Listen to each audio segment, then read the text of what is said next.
All right, let me share this to a couple groups.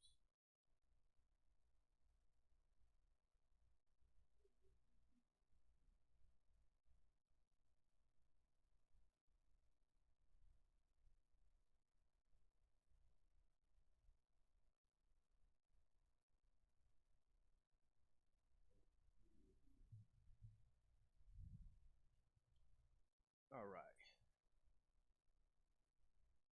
This is Tyrone Gathers Jr., your host of The Source of Inkwell, live on KUAW, Knowledge, Understanding, and Wisdom, Kansas City's global community radio station. You can check out this broadcast in a number of ways, well, multiple ways now. You can go to KUAW.org, click Listen Now, or you can go to the TuneIn app on your mobile device, and also go to our Facebook Live on KUAW/LPFM 98.5. You can also go to YouTube, type in KUAW Radio. You can also go to Twitter. I'm assuming type in KUAW for Twitter. Yeah. All right. Twitter, and also Periscope as well too. So so KUAW is making moves. We're trying to reach out information to you all on different modes of communication and technology. So as technology is rolling, we're rolling too. Also, we mastered how to do Zoom interviews. So, for example, if I want to interview someone across the United States and they're not able to come in, and I want to do a phone interview, we can actually Zoom them in, and whatever you see on Zoom, you'll see on any of those visual platforms, as well as hearing them on our auditory platform as well too. So KUAW is making moves, and we're making moves with help from you as well as your donations. So please keep donating and keep helping us out, and we'll keep working with you. Also, if you have any questions, comments, or concerns, give us a call 816-599-6893. Or if you have any, if you want to email us, kuaw95@gmail.com. So I want to first off give a shout out to all my teachers out there. Teacher Appreciation Week. We had a very rough one this year. We had to, in the middle of the school year, switch gears and do something different, online teaching. So one thing I do want to say about those in my profession, we know how to improvise and we know how to stop and change things on a dime. So shout out to you all. Happy Teacher Appreciation Week. And also, I'm thankful to say Happy Teacher Appreciation Week to our new allies that we just got this year, our parents. So parents, Happy Teacher Appreciation Week to you as well, because you're doing this at home with your kids also.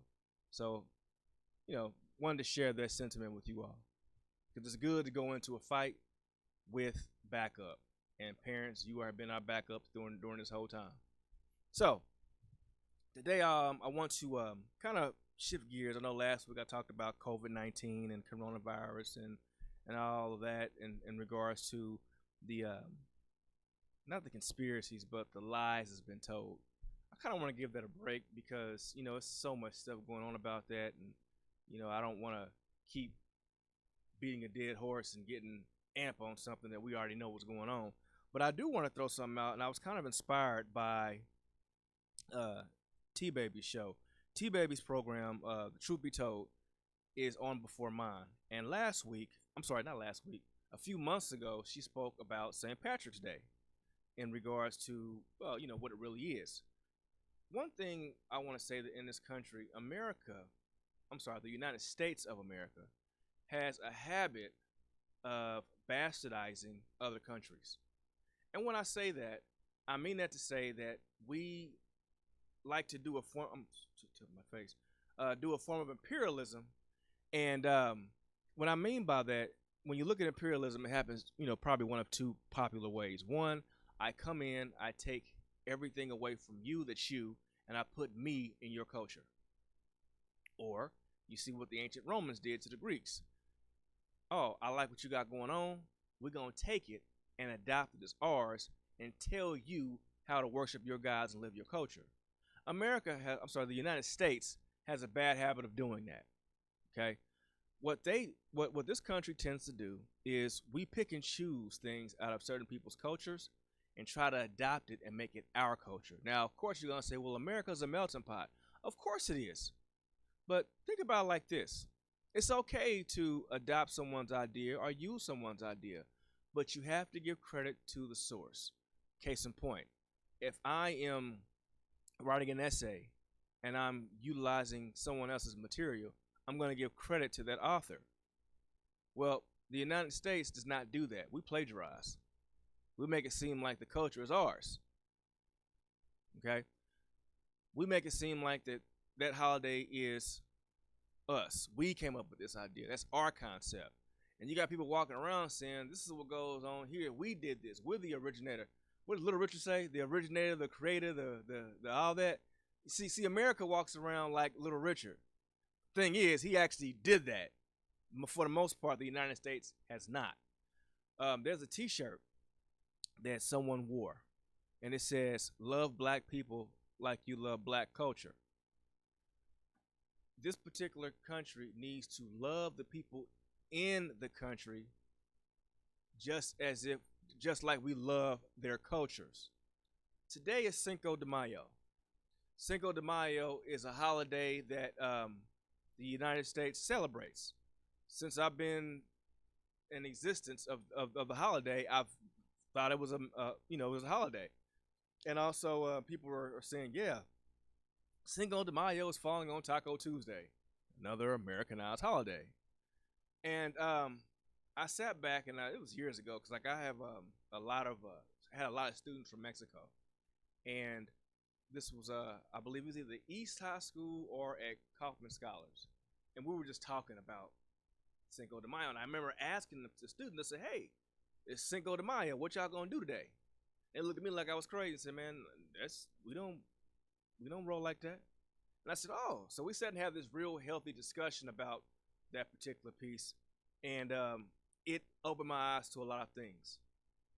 So what I want to do is I kind of want to go through and educate you, if you will, on Cinco de Mayo, because what we think it is, it's really not what it truly is, or it's not perceived or accepted as it truly is. And of course, if I'm wrong or if I make a mistake, please comment and so we can correct it. I don't want to give anything false. Okay, so like I said earlier, Cinco de Mayo is a hugely popular holiday in the United States. Okay, to the point to where you see people go as far as dressing up as people from Mexico, and I got an issue with that too, but we'll talk about that later. So it's very popular. If you ask around, you may find out that everybody is not probably exactly sure why they're celebrating it, or where it came from. Some people might say, well, yeah, you might see it as variation of, well, I celebrate it because it's Taco Day, which is really inappropriate to say, or I celebrate it because it's a Mexican holiday, which may not be actually 100% factually true. So while most people know that it's a holiday rooted in Mexican history, there are a lot of misconceptions. The key word is a misconception. All right, it is a misconception. Now, the good thing about misconceptions is if you miss it, then you can catch it if someone throws it back to you. So no one is knocking you for having a misconception. Nothing wrong with that. Okay. So, there is a celebration that we all think that Cinco de Mayo is Mexican Independence Day. For example, the United States of America Independence Day is July 4th. June 19th is emancipation for slaves. I'm sorry, for African Americans, people of African descent. Cinco de Mayo, May 5th, is not Mexican Independence Day. It's not. So I remember when I was in school, I remember them saying that, yeah, Cinco de Mayo is Mexican Independence Day. But we'll talk more about that a little bit later on, because I kind of want to build up to that. But in reality, there is an incredible history behind the holiday. Although the holiday is not celebrated the way that it's supposed to, there is an incredible history behind it. So there are some traditions that are done that you may not be aware of. There are some traditions that are done that may be offensive that you're not aware of. So we're gonna, sit down, discuss, rap, see what's going on. Mr. Walker, you mind putting on a comment thing in case someone want to correct me on my history? Cause I got a good friend of mine that I work with as a history teacher, and I know if I make a mistake, he'd be the first one on. Yeah, because he was the one that cracked on me about having a full a beer. I said, man, look, we in the end game. Okay, so you said it's not showing me live. Oh, oh, okay, all right.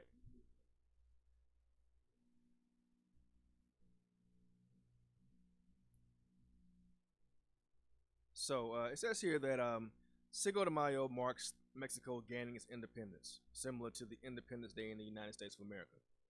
Thanks. Oh yeah, Ju- July 4th is, like I said, United States, and then Cinco de Mayo is Spanish for May 5th. It supposedly celebrates the Mexican army's victory over France at the Battle of Puebla, May 5th, 1862. Yes, big day in Texas, and Mr. Antoine. Yeah, you would notice that the farther, the closer you are south of the border, you see a lot of influence and a lot of people trying to, I guess, roll with the culture. But keep in mind that Texas really is Mexican territory. I mean, it was Mexico. I mean, Mexico was so much bigger than what it was. Arizona, New Mexico, California, oh, Oregon and Washington too. All that, yeah. Vegas, Nevada. I mean, Mexico was huge, huge. So yeah, so we'll talk about that later. I we'll talk about that later on. As a matter of fact, California has a. I mean, why do you think Zorro was created? That was like their folk hero with the enslavement of Spain and the United States. But yeah, so anyway, first things first.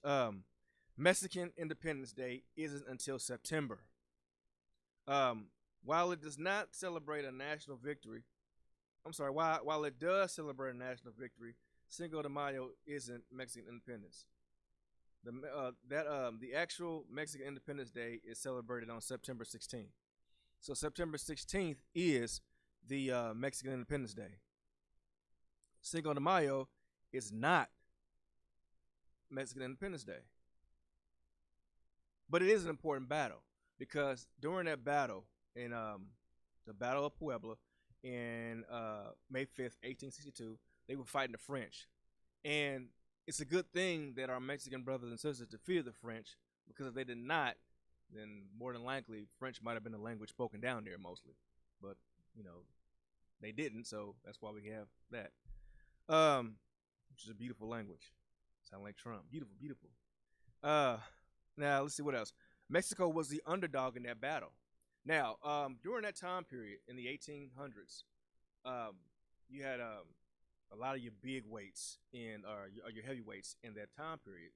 Napoleon was there. Napoleon was a very, very heavy general, and France was expanding out to conquer the world. The French Empire. So you saw France trying to lay claim in certain areas. They were trying to kind of replicate what Spain was doing. And think about it though, like if you got a kid that has a basketball court in their yard and you want to play on that basketball court and you feel that you're bigger than that kid, what you gonna do? You're gonna go try to play in that kid's basketball court. So France was trying to do that because they were a superpower back then, around that time period. I mean, so and of course Mexico was recently their own country, standing on their own 2 feet, and they figured, oh, okay, I'm gonna pick on the little guy sitting over there. So the Battle of Puebla was a part of the Franco-American War. I'm sorry, the Franco-Mexican War. One of the reasons it's so significant is because the French army was larger and more prepared than the Mexican army. Kind of sounds like when France tried to go to Ethiopia and take over Ethiopia. What happened? They got kicked out. Because Ethiopia is probably one of the only African civilizations, countries, that was never taken over by European rule. Same thing with Haiti. France tried to take over Haiti. What happened? Haiti kicked them up out of there. So, yet again, France is like, you know what? We're bigger. We're better. Let's go down here in Mexico. They had way more weaponry and men at their disposal. So they had all the guns. They had all the expendable bodies. But French still lost. They still lost. And but the French still lost the battle to Mexico, though they did eventually win the war. So that particular battle was lost. And some people think, well, the war was won, but still, sometimes there are some strong, significant battles. I mean, you can still win a war, but because you lost a few significant battles, you still got damage. Like for example, if Mr. Walker and I got in a fight right now, all right, and he won, he won the fight, but Mr. Walker goes to the doctor and he got a broken arm and a busted nose. Well, yeah, he got some battle damage. All right. Napoleon III had a very specific interest in taking over Puebla. So, for example, I know that I said Napoleon III. There's a line of military masterminds with that name. So, we're saying that this version of Napoleon, this Napoleon III, wanted to turn the Puebla area into a base that would help the Confederate Army during the American Civil War. So as you can see, the United States is getting involved in this. So, the Confederates did, in fact, during the Civil War, reach out to other countries to help them out. Because, I mean, think about it. If you got the North or the Union freeing slaves to fight with them, then you got all these people that you just got through freeing to help you out. So they reached out to the French, and that's one particular story that you may not hear, because I don't care what anybody says, the Confederacy is still strong in this country, and the Confederacy is like it's like an anti-hero. They try to make the Confederacy seem like an anti-hero and not an actual true villain. So really, to be quite honest, if it's an anti-hero, they're not going to really go real deep and go hard on the negative things that they do. So, and also they're not going to show any weakness. Sometimes when you reach out for help, some people do perceive that as a sign of weakness. So the Confederate soldiers reached out to the French to help them out, and Napoleon III wanted to take over Puebla because it was, in that area, and make it a base for the Confederate soldiers. Now, if that would have happened, if that would have succeeded, the Civil War would have had a very different outcome. So imagine, and I know sometimes history can be kind of boring, but it's very fascinating. Think about that. If the Confederacy was helped out by Napoleon III and the French, and they won the Battle of Puebla, and that base was set in Puebla, imagine the Confederacy would have had French soldiers at their disposal, and they probably would have had captive Mexican soldiers at their disposal too. So if you really think about it, the Mexican army was very significant in the United States having their own independence and winning the Civil War from the Confederacy. All right, doing good on time. The Battle of Puebla didn't win the war for Mexico. It did not. Despite winning the battle, Mexico still fell under French control for 5 years. Okay, it's 5 years. However, that battle was very significant. Emperor Maximilian of Austria was put in charge. So, note, I said France was a superpower. They put an Austrian emperor in charge of Mexico for 5 years. So kind of think about that. So already what we're celebrating so far, what I've been saying is not a full variation of why we actually celebrate it.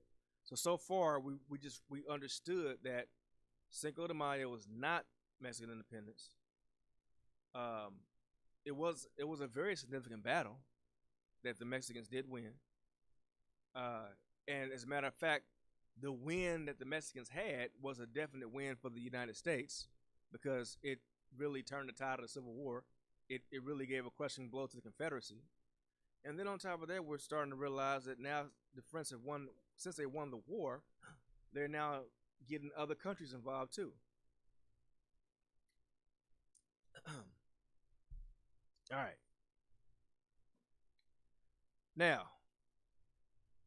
the Mexican president, Benito Juarez, made it a holiday. The anniversary, now note, it was made a holiday. I'm going to tell you what the name of the holiday is. The anniversary of the Battle of Puebla was declared a national holiday, or the Battle of Cinco de Mayo. by President Benito Juarez on May 9th, 1862. So that's where, as you can see, when I said the bastardization, it was called, excuse me, the Battle of, the Battle of Puebla Day, or the Battle of Cinco de Mayo. So what did the United States do? We just took the name and said Cinco de Mayo. Just because they won the battle, we thought it was Independence Day. So, however, it's no longer considered a national holiday in Mexico. So Cinco de Mayo is not even considered a holiday in Mexico.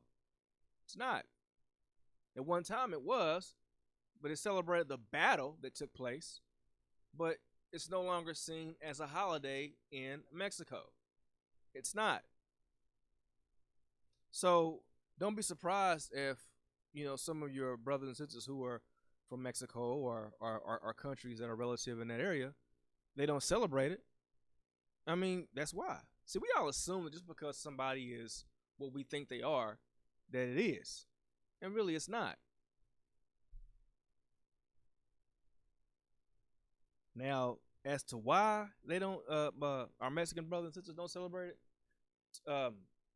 that's some more research I have to do. I mean, I'm kind of inquiring about that too, because I was going through my notes today, and I was like, wow, I wonder why they don't celebrate anymore. I have a few ideas, but I don't want my opinions to, be to sway from the actual lesson that's being sent your way. All right, now you're trying to figure out. Okay, Tyrone, you're saying that Cinco de Mayo was not. Well, it was a Mexican holiday. Well, how did it become a holiday in the United States of America? What brought Cinco de Mayo here? Was it the Civil War thing? What? How? Did the Austrians bring it here? How did it get here? Well, President Franklin Delano Roosevelt, or FDR, he helped bring Cinco de Mayo to the United States, or the celebration to the United States. The holiday started to be celebrated in the United States after President Roosevelt created the Good Neighbor Policy in 1933 to improve relations with Latin American countries. Now, right there, I want you to see what I just said. It's okay to have a good neighbor policy, but he said with Latin American countries. Last time I checked, the Battle of Cinco de Mayo, or the Battle of Puebla, took place in Puebla, Mexico. It didn't happen anywhere else. So right now we're trying to lump everyone together and say, you know what? We're going to make this holiday to celebrate all of Latin America. That was the plan. That's like saying, I remember at one time we had a African curriculum, and they were teaching the kids Swahili. And I think that's a great language. However, they tried to make all of us. I went home and I was like, yeah, they're teaching us Swahili, the language of Africa. No, Swahili is not the language of Africa. It's one language in Africa. There are many languages, but it's not the only language. For example, Cinco de Mayo does not span over every Latin American country. So when he tried to bring that over here, that was his attempt. That was FDR's attempt for a policy to have good relationships or good relations with Mexico. Now, if you really look at this, 1933, there's a war that was taking place, shortly after. So, World War I took place in the 19 teens? And World War II took place in the 1930s. Now, the United States got involved in World War I by this one particular reason. The Axis powers sent a letter to Mexico, and they wanted Mexico to invade the United States. I mean, what better way, having someone come in from the back door to invade? However, the United States intercepted that, and they saw the letter, and that's when we got involved. And a very cool story comes out of this, because the United States realized that, hey, we kind of got to watch how we speak, because the Germans know a lot of languages. So that's when you have the Navajo code talkers, or the Navajo wind talkers. They took a lot of Navajo, or really, to be quite honest, we learned that the term Navajo is a disrespectful term, or inappropriate. Well, it's not a good term. I think they call it denies. I want to say denies. I had a guest on the show that educated us on that. But anyway, that particular tribe, they enlisted them in World War I, and they were the ones that were sending all the messages and codes because they we knew that they couldn't understand that particular language. So, um, with saying that, FDR wanted to make sure that everything was cool with Latin America, so or with Mexico. So next time something like that happens, hey, if someone tries to get you to invade us, you won't do it. So little secret right there. So that's why the good probably one reason why the good neighbor policy popped up. I mean, of course, you want to have a good neighbor policy also with your next door neighbor. So something happens, they got you back. All right. Now, Cinco de Mayo has been a tradition in California for a long time. Now, California, I like California. I've never been, but California has a very, very rich history. One of my favorite characters growing up was Zorro. Love Zorro, man. I walk around the house thinking I was Zorro, putting Z's on everything, and I watched almost every variation of a Zorro movie. I mean, I thought Zorro was the man. Well, he is the man. I mean, he stood for a lot of good stuff. And little rabbit trail. If for all my comic book fans out there, I know I got some, and I should call you out by name. But there's a comic book that you all have to get. It's Django and Zorro team up. Django goes west to hang out. He runs into an elder version of Don De La Vega, which is Zorro's alter ego, and they hang out and they start taking care of business together. There was one part where Zorro rolled up in there and started handling business, and it wasn't Zorro, it was Django up under the mask. So in the comic book, Django was masquerading as Zorro, and he was wearing them out. So from what I'm hearing, Hollywood is talking about doing a movie about that. So can you imagine? You got Django, who stood up for black folks, and then you got Zorro, who stood up for my Mexican brothers and sisters. Man, that's gonna be a heck of a movie right there. I'm gonna have to check that out. But definitely though, get that comic book because I mean it was cold blooded. Sound like my daddy talking about this, cold blooded. Somewhere down in Texas, he's sitting back smiling for some reason. All right, so in 1863, the Mexican miners in the town of Columbia broke into a celebration when they received news that people were resisting French occupancy back home. Now, back home in Mexico, yeah, they had French occupancy. In California, which I mean, it still was, in my opinion, Mexico. I mean, it was one of the last places to fall. But the Mexicans, they had occupancy from the Spaniards and United States. So key word, mines. They had them in the mines working. So they were enslaved. So if you read a Zorro comic book, where's Zorro going to help those folk out? In the mines, liberating them from the mines. So when California heard about that, that inspired them to do the same thing where they were, in California. So the story was inspiring to the point that they were celebrating the victory of the Battle of Cinco de Mayo in California. I see you, Mr. Antoine, cold-blooded like Rick James.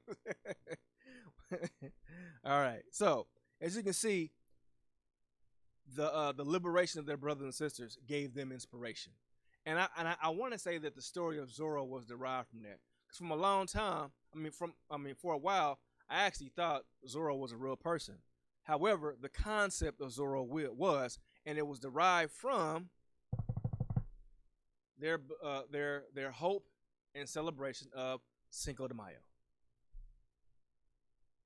See, when you connect the dots, you go through Easy Street, and eventually it'll put you on Wall Street. All right, here we go. I kind of messed that quote up. In fact, the largest Cinco de Mayo celebration is in Los Angeles. So if you really, and like I said, I'm not knocking anybody for celebrating Cinco de Mayo. I'm just saying, just be respectful when you do it. But if you want the biggest Cinco de Mayo celebration, it's in LA. So they're probably up there kicking it right now. Because I think California is opening up this week too. They're one of the states opening, so they're probably already getting ready. So it's like uh, Martin Luther King Jr.'s birthday is biggest in Atlanta, and second is biggest in Kansas City. Mardi Gras biggest in Louisiana, and I want to say somewhere in Mississippi. All right, I think never been to Mardi Gras. Yeah, I want to go, but so with huge celebrations like Fiesta Broadway and Cinco de Mayo at Olivera Street, California is known for massive Cinco de Mayo um, celebrations. And I guarantee you that their Cinco de Mayo, just like earlier today, Mr. Walker and I was talking about um, Greek mythology, and we were talking about how the stories are different. So if you look at the entire continent, the entire country of Greece, the same story in the northern part of of Greece is probably different than the southern part of Greece. Just like Cinco de Mayo, for the most part, is celebrated by people who are American Anglo descent. However, in in California and LA, you might see more people who are of Mexican descent celebrating it based on what we discussed earlier in regards to saying that they started to celebrate it based on the good news that they got from the Cinco de Mayo victory. If that makes sense. I know I'm saying a lot. If I need to slow down, let me know. So, if you want to, so I'm assuming that if you want an authentic celebration, then LA might be the place where you want to go for Cinco de Mayo. Because you'll actually probably be celebrating the victory down in Puebla. Okay. It has a place in American history. Well, I don't know about that. Because if Cinco de Mayo I take that back. It does have a place in American history. But if it had a true place in history, then you would hear the true or the closest variation to the truth possible of this story. So, throughout the 1960s and 70s, Cinco de Mayo became closely associated with the Chicano rights movement in the United States. Now, during the 60s and 70s, what else did you see? You saw the civil rights movement with black people, or people of African descent. So with saying that, you have black empowerment and brown empowerment going around the same time. So you got Juneteenth, Cinco de Mayo. So during that time period, during the 60s and 70s, it was implemented in the struggle that our brown brothers and sisters were trying to attain from this country. At the same time that our black brothers and sisters were trying to get at that same time as well. All right, let's see. No Dallas, Texas. Oh, so hold on, Mr. Antoine. So you're saying that Dallas, Texas has a good Cinco de Mayo celebration as well? Is it authentic? Go ahead and comment on there so I can read your comment. Got a Dallas Cowboys #1 fan, Joseph Antoine, on here. All right. Let's see Dallas. So as soon as he responds back, we'll see if Dallas has a good celebration also, which I'm sure they might. Okay. Oh wow. This is a good one. Oh, okay. Yeah, sort of. Okay. So Dallas is a pretty good one too. All right. It was recognized as a national holiday in the United States in 2005. Congress issued a resolution recognizing the historical significance of Cinco. They called upon the president at that time, George W. Bush, to make a proclamation for the holiday to be celebrated across the nation. So as you can see, they didn't even call it the full holiday that we're known of. So really, to be quite honest, the holiday of Cinco de Mayo, that the one that we celebrate, is really a fairly new concept, for it being a national United States holiday. Now, just because something is just now becoming a national holiday does not mean it wasn't celebrated prior. For example, look at Kwanzaa. You saw people of African descent celebrating Kwanzaa, or celebrating a variation of it way before it was even nationalized as a holiday. Same for Juneteenth. Same for other holidays too. So we're saying that it's been a nationally recognized holiday for what 15 years? 2005, 2020. Yeah, right, yeah. So it's recognized as a national holiday. So so it's fairly new. However, the concept of it is not. Okay. Oh wow. All right. In Spain, if you go to Pamplona, Spain, you will see the running of the bulls. Man, when I moved over to Spain, that's the first thing I said. I said, hey, I want to run with those bulls. They said, man, you crazy. I said, why you say that? They said, because we down in Sevilla. That's up north. Sevilla's down south. I said, okay. So you're probably trying to figure out, so what are you trying to say? Well, in the United States, in the United States, um, Washington, D.C. holds their own running of the Chihuahuas. It's a breed of dogs native to Mexico. So in Washington, D.C., they released Chihuahuas to run somewhere. I don't know how I feel about that. I don't know. I mean, I don't want to say it's offensive if Mexicans don't think it's offensive. I don't know. It just I don't know. I mean, based off of the stereotype, because when I look at Chihuahuas, I think about the Taco Bell dog. How they make that dog sound, and and then I go back even further to how they make Speedy Gonzalez, all that. So I'm like, I don't know about that. That don't sit too well with me. So they released Chihuahuas in Washington D.C., the state capital. The capital of our United States. I don't know about that. So if anyone knows why they do that, please let me know, because it seems kind of strange. Very strange. Hold on for a hot second. I gotta go and check another thing here. Okay, good. Okay. So, all right.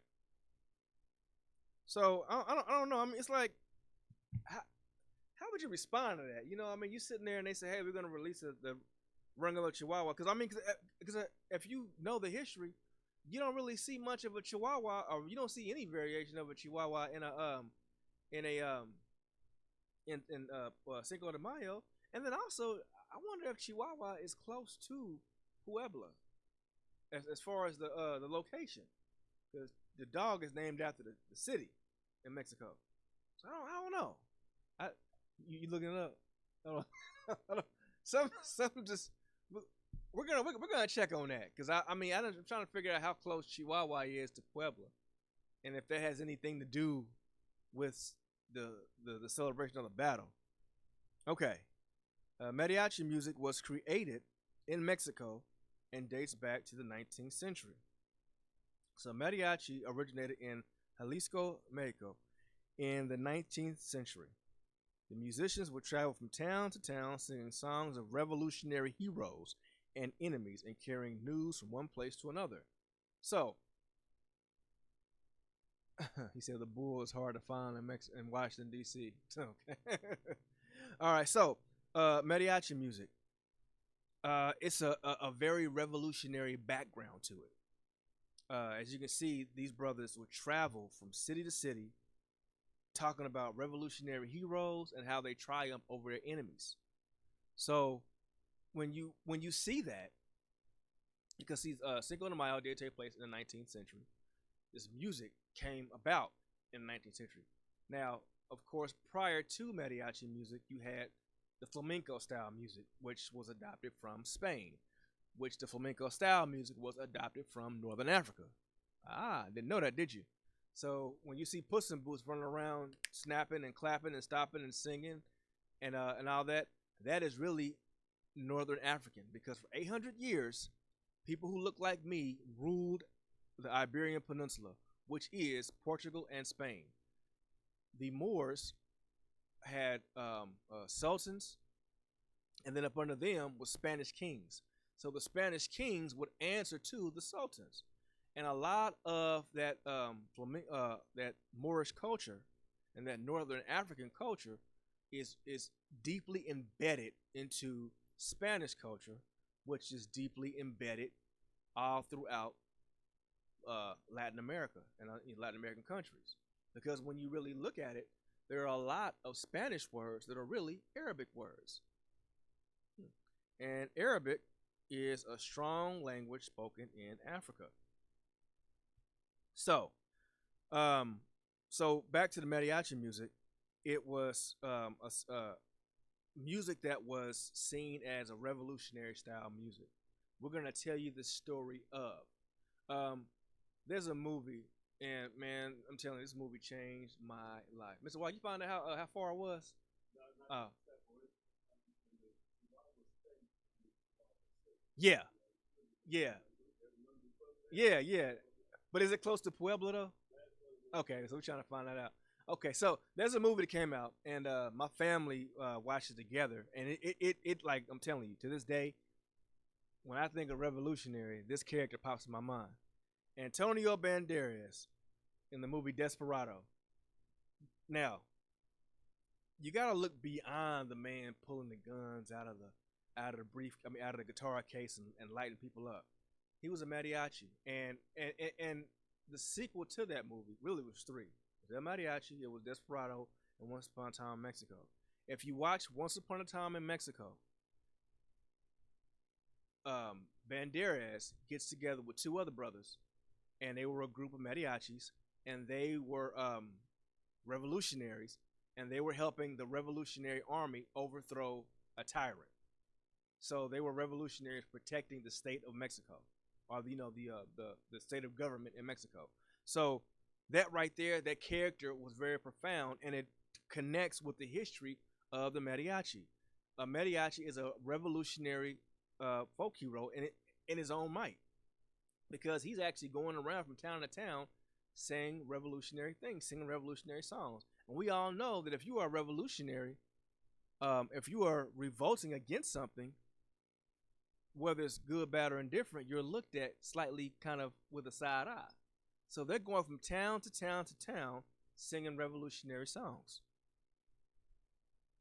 So when you see in Cinco de Mayo celebrations mariachi music, they're more than likely singing about the victory in Puebla over the Mexican victory over the French.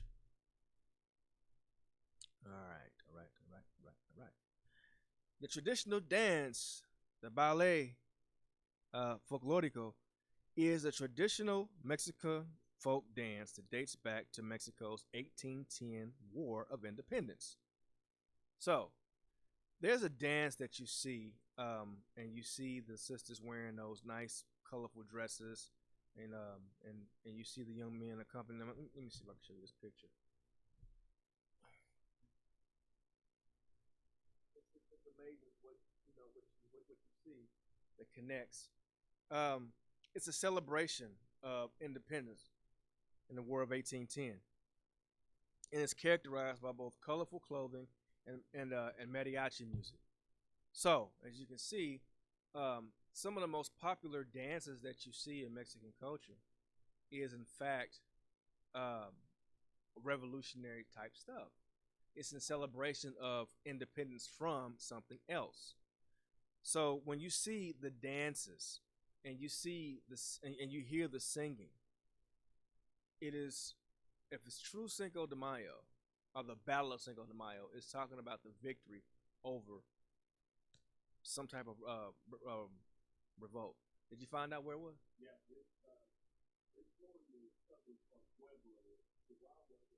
It's a right. Okay. So to suspend the agenda and go back to the whole Chihuahuas running in Washington D.C., we just found out that Chihuahua is in the northern part of Mexico, which is by Arizona, and Puebla is farther south. So if I'm looking at this map, can you point to Puebla on that map? Okay. Now, oh man. Okay. So I wish y'all could see this, Mister. Now, and I'm gonna go back further to the whole Confederacy. If France won that battle, and there was a Confederate base set right there on Puebla, the Confederate soldiers could have went up and down the Gulf of Mexico. They had that whole reign. That would have been a brilliant military strategy. Yeah, yeah. Texas is right there. Yep. They could have went right up there to the yeah, right on the Gulf Coast. Wow. So as you can see, we're going back and talk about some more things. But but what I want to say about the whole Chihuahua thing, Chihuahua is like up here, Puebla is down here. So what the Chihuahua has to do with Puebla, I don't know. I mean, they're not close in proximity. So if someone can explain why the Chihuahua dog is running through Mexico, I'm sorry, running through Washington D.C. on Cinco de Mayo, explain that to us because I'm like Marvin Gaye. I want to know what's going on. All right. Oh man, colorful dresses are worn often. If you've ever been to a Cinco de Mayo parade or any other Mexican culture celebration, you've probably seen dancers wearing gorgeous, colorful dresses, like the one I showed you earlier. They're often called Puebla dresses. Hmm. And if you don't know what a Puebla dress is, think about some of those old spaghetti westerns. Back when Clint Eastwood and them were trying to do movies, but they didn't have enough money to do it in the United States, so they would go to Italy. Hence why they call it spaghetti westerns. Um, you would see a lot of the senoritas walking around wearing these nice, colorful dresses. They were called Pueblo dresses, and they incorporated a variety of materials such as lace, satin, and silk. But the earliest dresses were made um, with cotton and bark and agave plants. So, this is the form of dress when for that celebration, for that parade. So if you were, I know for a fact, if you were in L.A., you would see this because these are pictures from L.A. And if they are celebrating the battle, now keep in mind, the Cinco de Mayo, the way we celebrate it here, is not the battle of Cinco de Mayo in the way that they celebrate it down there, if they do celebrate it down there. Now, when you go to these Mexican restaurants here in the United States, and you see all the ladies wearing the colorful dresses and all that kind of stuff, it's their version of, and no, I said their version of a mockery or maybe a form of I don't know, but it's their take. I say that it's their take of the Puebla style dress or the mariachi style dress for men. Okay, there was an official holiday dish. Now, I don't want to bust anybody out, but someone said that they're eating their taco right now. The, the taco is not the the official food for the celebration. The mole poblano is considered to be the official dish of the holiday because it is traditionally eaten in the town of Puebla. It's a sauce containing chili pepper, chocolate, and spices. Now, see, people think that everyone in Mexico likes tacos. All right, we think that when you think of Mexican dishes, the first thing that comes to your mind is tacos. Now, I'm willing to bet that tacos aren't as popular as the United States make it seem down in Mexico. That's like somebody saying that black folks love that fried chicken. I know a lot of black folks that don't like fried chicken. That's like saying that all Irish people love potatoes. I know a lot of Irish folks that just don't fool with potatoes. So we try to associate like all these mnemonic clues with things. Like we try to say that because it's this, it's also that as well. I mean, like you don't. I mean, and sometimes when you do that, it is extremely. It can be taken as extreme offense because I guarantee you right now, and I'm not. And like I said, and if you eat the taco, that's fine. That's because you like tacos. I'm just saying when you are trying to align yourself with someone's culture, you don't want to try to school them on their culture with a variation of their culture from your lens. Like, for example, there was a man that sat down next to a African American student and said, "I understand." He said, "I understand the black man's plight." Whoa! One, you don't say that, and two, you don't understand it. You can never understand that. And the fact that you try to school this kid on his plight based on your lens is a form of oppression. I'm sorry, it is. It is. That's like me going up to a young lady and trying to school her on discrimination from a woman's standpoint. I don't know that. I've never experienced female discrimination from the lens of a woman. I have not. So I don't know. So what do I look like telling a woman how she should perceive being discriminated against? So that's like, for example, we like Taco Tuesday. People are saying it's Taco Tuesday and Cinco de Mayo. I said, man, people of Mexican descent eat way more than just tacos. They do. I guarantee you, the Mexican restaurants are selling out a taco. Matter of fact, I looked on a commercial, Mr. Walker, and Taco Bell is trying to. They got their little Cinco de Mayo package going on, and they're trying to make it look more appetizing. I don't know how you make dog food more appetizing, but they're trying to. And yeah, I said it. Taco Bell is a step below Alpo dog food. I know that. You know why? Because we were sitting up here doing. I used to work in a dog kennel. I popped open a can of Alpo dog food, poured it, and I said, "Dang!" I said, "Man, it smelled like Taco Bell meat." And really, for a while, Taco Bell meat was grade F meat. Come on now, you all know that ain't. Come on, you know something ain't right with that. I want you to go home.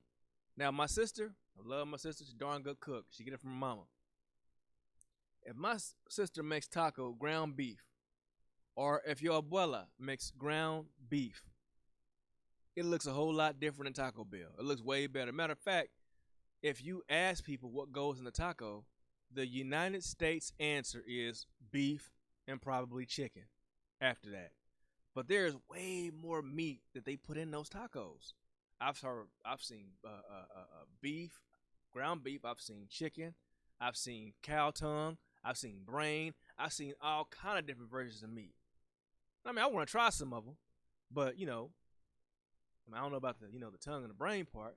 But I mean, I know that there are different variations of tacos, and for people to sit up here and think, associate that one meal.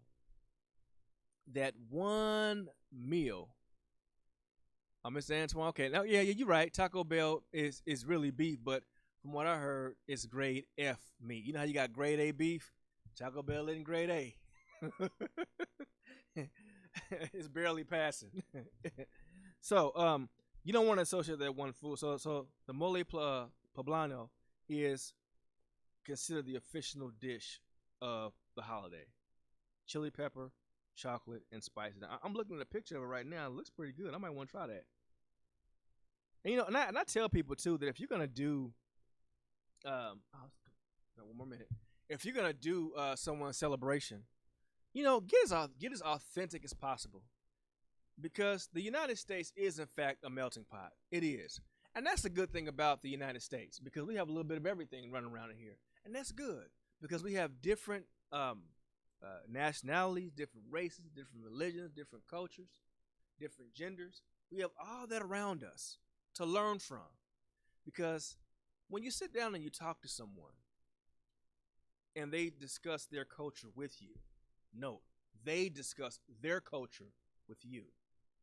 It may clear up some of the misconceptions that you have about their culture. And then in turn, you are sharing your culture with them. And when you're sharing, the knowledge base is getting larger, and you might want to adopt some of those cultures within yours. And at the same time, you start to see that, wow, there's not much of a difference between you and I. Now, that's the key word. You have, throughout all of our differences, when you actually sit and talk with someone, you will see a lot of similarities.